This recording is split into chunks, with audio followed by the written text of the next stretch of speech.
हरि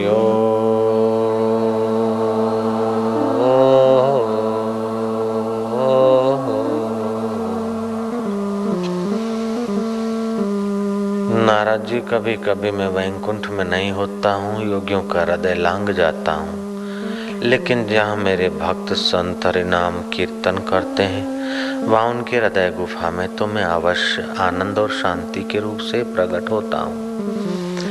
ज्योत निरंजन ओमकार आरंकार जप के कोई विरले भंवर गुफा में जाते हैं, लेकिन हृदय गुफा का जब तक प्रसाद नहीं मिला तो भंवर गुफा में जाने पर भी पूर्ण आनंद का अनुभव नहीं कर पाते। हरि कीर्तन तो हृदय गुफा का द्वार ही हटा देता है। ईश्वरो सर्वभूतानां हृदय से अर्जुन तिष्ठति। परमात्मा सब प्राणियों के हृदय में है। वैसे तो सर्वत्र है, लेकिन उसकी अनुभूति हृदय में होती है। जैसे हमारे शरीर में चमड़ा तो सर्वत्र है, हम सर्वत्र हैं, लेकिन मिठास का अनुभव तो जिह्वा पर ही होता है। ऐसे ही परमात्मा तो सर्वत्र होते हुए भी शुद्ध हृदय में उसकी शांति, आनंद और प्रसाद का अनुभव होता है। जो उसे दुलार करता है उसका हृदय जल्दी शुद्ध हो जाता है। उसे खूब प्यार करते जाना। हरि हरि ओ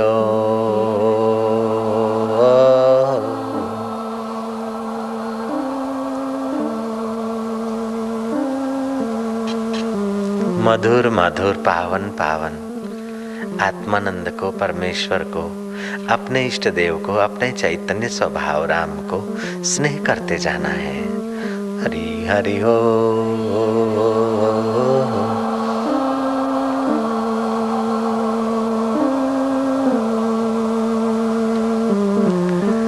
जप यज्ञ सब यज्ञों में उत्तम माना गया है। जप यज्ञ और प्रेम यज्ञ सब यज्ञों की पराकाष्ठा माना गया है। भगवान प्रेम के भूखे, और प्रेम हर कोई कर सकता है। उसको साधु भी कर सकता है, गृहस्थी भी, पठित और अनपढ़, सत्ता रहित और सत्ताधीश, और हर वय का, हर जाति का आदमी अपने परमात्मा को चाहे उसको किसी रूप में मानता हो, प्रेम कर सकता है। तुम भगवान को प्रेम कर सकते हो। भगवान प्रेम के भूखे हैं। प्रेम यज्ञ और जप यज्ञ ये सब यज्ञों से परम यज्ञ हैं, श्रेष्ठ यज्ञ हैं। उसे दुलार करते जाओ ना, कंजूसी ना करो ना। हरि ओम।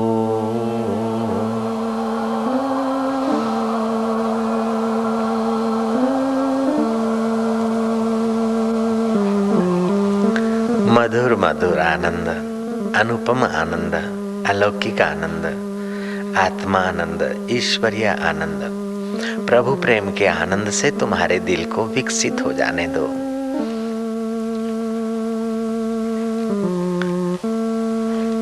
भरते जाओ तुम्हारे हृदय को हृदयेश्वर के प्यार से, दुल्हार से, धन्यवाद से, शांति से, आनंद से तुम्हारे दिल को भर जाने दो ना। कागज लिखी खूब तुमने सुनी सुनाई, लेकिन अब आंखों देखी। कबीर जी कहते हैं कि पंडित तुम लोग कागज लिखी बोलते हो, मैं आंखों देखी बोलता हूँ। तुम्हारा पानी हौद का पानी, मेरा पानी कुएं का है। ऐसे आप भी अपने कुएं का अमृत प्रगटाइएगा। बाहर की चीजें तो बहुत देखी, जिससे देखा जाता है उसी में गोता मारिए ना। हरि हरि ओ।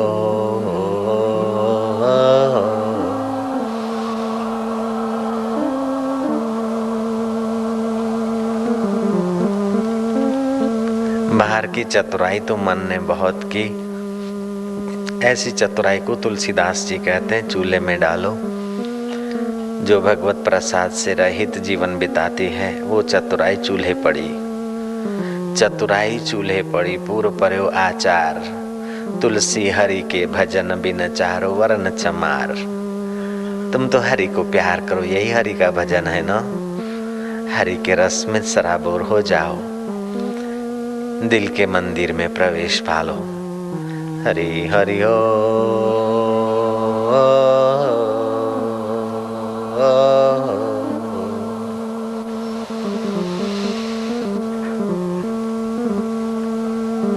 मुझे वेद पुराण कुरान से क्या, मुझे प्रेम का पाठ पढ़ा दे कोई।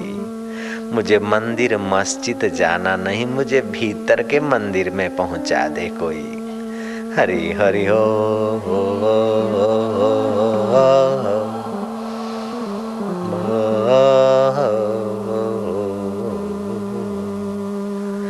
तुम उससे प्यार करो ना, कंजूसी क्यों करते हो बाबा।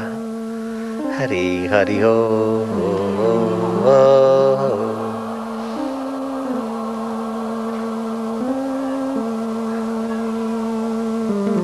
वह परमात्मा आनंद स्वरूप है, सुख स्वरूप है, प्रेम स्वरूप है और प्राणी मात्र का अपना आपा है, हर दिल का दिलावर है।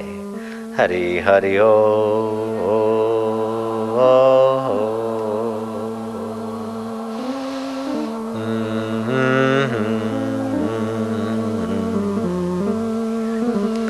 ध्यान के समान कोई तीर्थ नहीं। तीर्थ में तुम्हारा शरीर पावन होता है, ध्यान में तुम स्वयं परमात्मा में पावन होते हो। ध्यान के समान कोई यज्ञ नहीं, शिव जी पार्वती को कहते हैं। नास्ति ध्यानम समम तीर्थम, नास्ति ध्यानम समम यज्ञम, नास्ति ध्यानम समम दानम, तस्मात् ध्यानम समाचरेत। शिव पुराण में शिव जी पार्वती को कहते हैं और भगवत गीता में भगवान कृष्ण अर्जुन को कहते हैं। तपस्विभ्यो अधिको योगी ही, ज्ञानीभ्यो मतो अधिकाः, कर्मिभ्योश्च अधिको योगी ही, तस्मात् योगी भवार्जुनाः। योगिनामपि सर्वेषां मद्गतेन अंतरात्मना, श्रद्धावान भजते यो माम समय युक्तः तमो मतः। अर्जुन, तपस्वी से भी योगी श्रेष्ठ है। तपस्वी को तप का अहंकार हो सकता है, लेकिन योगी का तो मैं परमात्मा में विलय होता है। विद्वान को विद्या भूल जाने का भय रहता है। कर्मी को कालांतर में कर्म का फल सुख मिलता है, लेकिन योगी तो वर्तमान में ही सुख स्वरूप परमात्मा का एहसास करने लगता है। शांति और आनंद का प्रसाद उसी समय पाने लगता है। इन सब योगियों में भी जो अंतरात्म भाव से अर्जुन मुझे भजता है, वो मेरे मत में सर्वोत्तम योगी है, वो योग युक्त है। हरि हरि हो।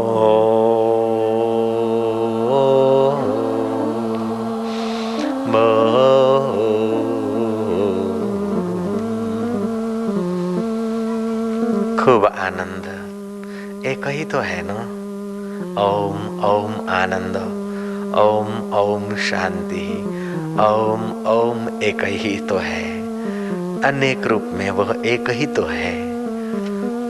जैसे एक ही सूरज अनेक फूलों में, अनेक फलों में, अनेक रसों में, अनेक जीवों में एक ही सूर्य की जीवन शक्ति संचार कर रही है, ऐसे सूर्यों का सूर्य वो एक ही परमात्मा सूर्य को भी जीवन शक्ति और चंदा को भी चमक शक्ति, तुम्हारे दिल को धड़कन शक्ति देता है।